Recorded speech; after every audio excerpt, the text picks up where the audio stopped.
అక్కను మోసం చేసిన చెల్లి అని ముందు 6 భాగాలు కథని మీరు చూసే ఉంటారు.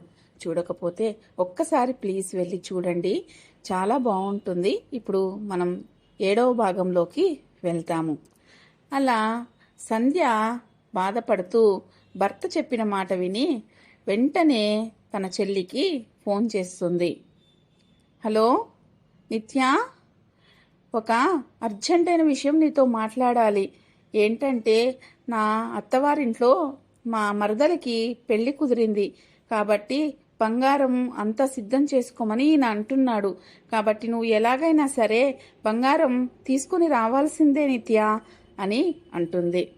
ఏంటక్క నువ్వు చెప్పేది? ఇప్పటికిప్పుడు తీసుకొచ్చి ఇవ్వాలంటే అమౌంట్ ఏమన్నా ఇంట్లో పెట్టుకుని రెడీగా ఉంచుకున్నామా తీసుకొని రావడానికి? ఎందుకు అలా సతాయిస్తున్నావు? నాకు చాలా టైం కావాలక్క అమౌంట్ తీసుకొని రావడానికి. కాకపోతే నీకు అర్జెంట్ అవసరం అని అనుకుంటే నీవే అమౌంట్ను రెడీ చెయ్యి. నేను మొత్తం కలిసి ఒక్కసారిగా వీలు చూసుకొని 1 సంవత్సర కాలంలో ఇచ్చేస్తాను అని అంటుంది. అది విన్న సంధ్య, నిత్య అసలు నీకు నా బాధ అర్థమవుతుందా? నువ్వు ఇప్పటికే పక్కింటి ఆమె దగ్గర డబ్బులు నీకు ఇప్పించాను. అది కాక నీ మాటలు నమ్మి నా బంగారం కూడా నీకు ఇచ్చాను. తీసుకున్న వాటికి 1 రూపాయి ఇంట్రెస్ట్ కూడా నువ్వు కట్టలేదు. నేను నమ్మి నీకు ఇచ్చినందుకు నేను సొంత అక్కనైన నన్ను ఇలా మోసం చేస్తావా అని అంటుంది. చూడక్క, మోసం గీసం అని పెద్ద పెద్ద మాటలు మాట్లాడకు. మా దగ్గర డబ్బులు వచ్చినప్పుడు తీసుకొచ్చి ఇస్తాము, సరేనా? అంతేగాని నువ్వు ఊరికే ఫోన్ చేసి విసిగించకు. అవును, అవసరాల్లో ఉండి తీసుకున్నాము, డబ్బులు మా చేతికి వచ్చినప్పుడు ఇచ్చేస్తాము. ఇంకా ఊరికే ఫోన్ చేసి విసిగించకు. తన చెల్లి మాటలు విన్న సంధ్య తన బెడ్రూమ్లో పడుకొని ఏడుస్తూ ఉంటుంది. ఇంతలో సీనయ్య అక్కడికి వస్తాడు.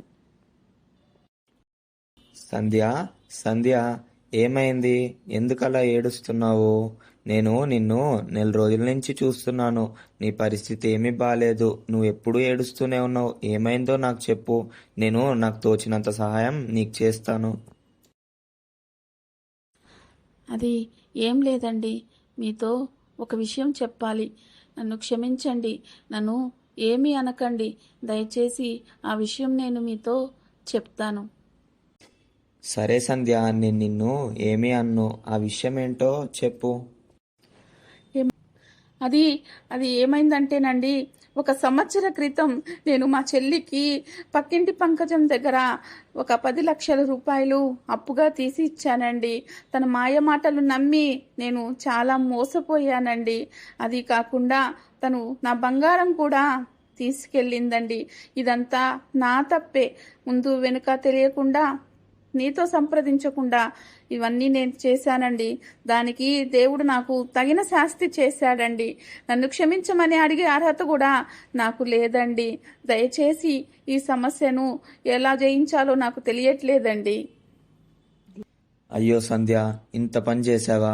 నువ్వు చేసే ముందన్నా నాకు ఒక్క మాట చెప్పొచ్చు కదా.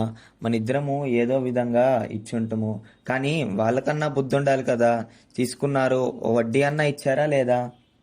సరే, మనము వాళ్ళ ఇంటికి వెళ్ళి ఈ విషయం గురించి మాట్లాడదాం. అలాగే అండి. ఒక్కసారి మనము వాళ్ళ అక్క బావతో కూడా మాట్లాడదామండి. వాళ్ళతో చెప్తేనన్నా భయంతో తెచ్చిస్తారేమో అని అంటుంది. అలాగే అంటాడు సీనయ్య. అలా పక్క రోజు ఉదయం సంధ్యా సీనయ్య శ్రీనిత్య నాగరాజులకు ఫోన్ చేస్తారు. కానీ వాళ్ళు ఫోన్ లిఫ్ట్ చెయ్యరు. ఎంతసేపు చేసినా ఫోన్నే పట్టించుకోరు. ఈ విషయం ఇలాగనే వాళ్ళ అక్కా బావ దగ్గరకు వెళ్తుంది. వాళ్ళతో మాట్లాడడానికని సంధ్య సీనయ్య వెళ్తారు.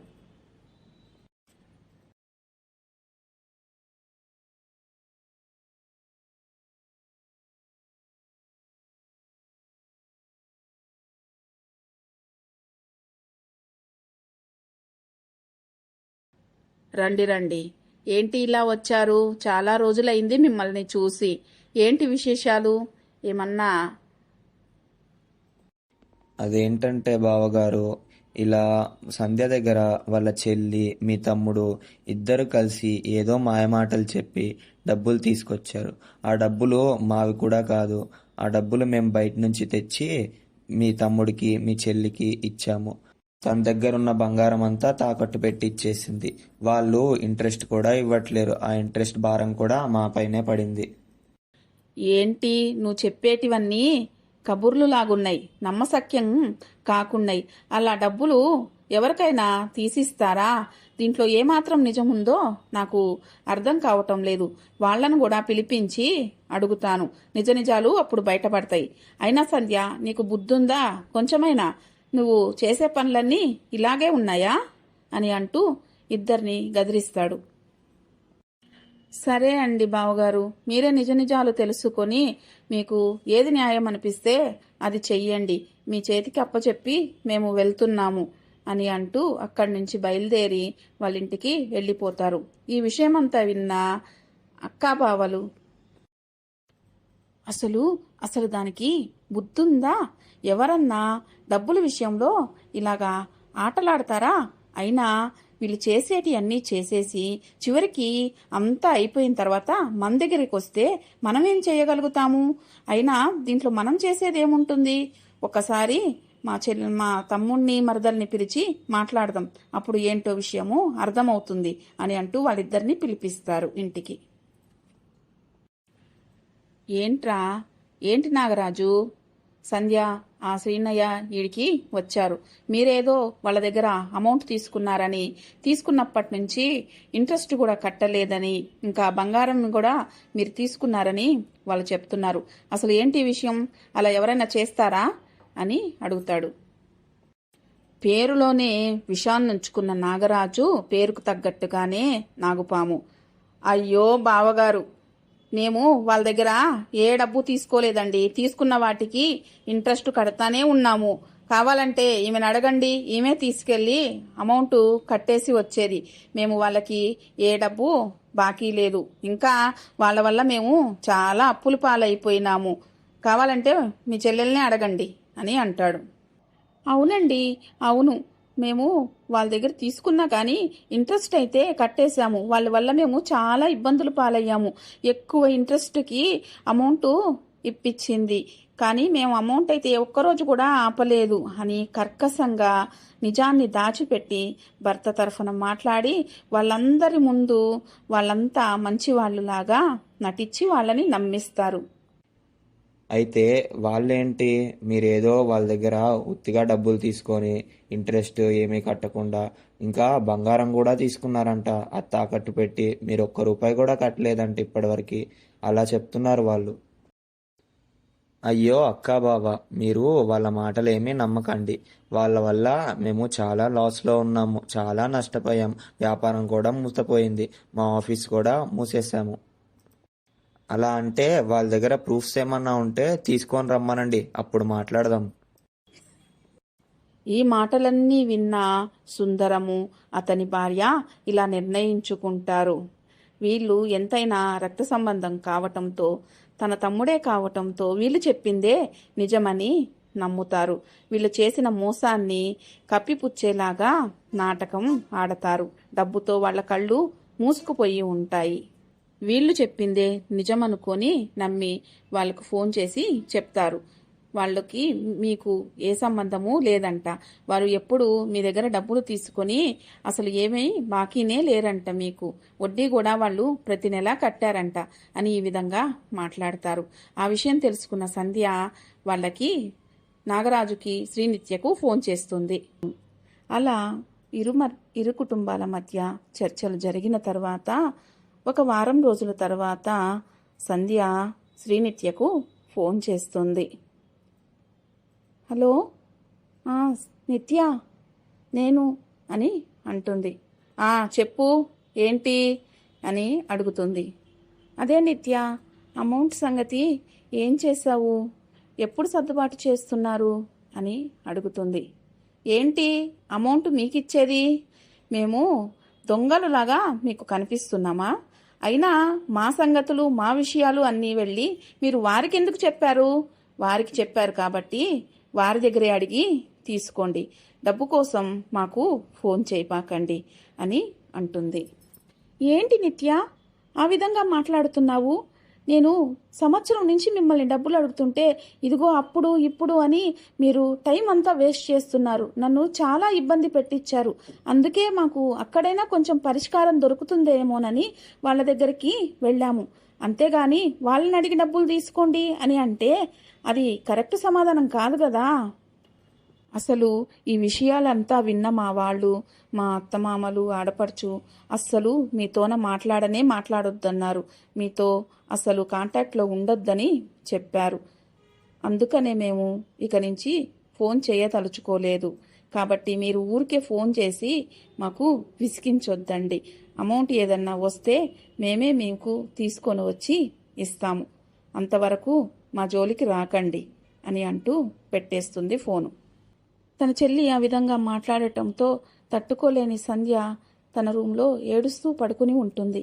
ఇంతలో సీనయ్య అక్కడికి వస్తాడు. సంధ్య, ఏమైంది? వాళ్ళ నుంచి ఏమన్నా ఫోన్ వచ్చిందా? డబ్బు గురించి వాళ్ళు ఏమన్నా చెప్పారా? లేదండి, వాళ్ళేమీ ఫోన్ చేయలేదు. నేనే నా చెల్లికి ఫోన్ చేశాను. నా చెల్లేమంటుందంటే మీరు వాళ్ళ దగ్గరికి వెళ్ళారు కాబట్టి వాళ్ళనే డబ్బులు అడిగి తీసుకోండి, మమ్మల్ని డబ్బులు అడగకండి, మా డబ్బుల గురించి మాకు ఫోన్ చేయకండి అని చెప్తుందండి. వాళ్ళు కూడా వాళ్ళ మాటలే నమ్మారండి.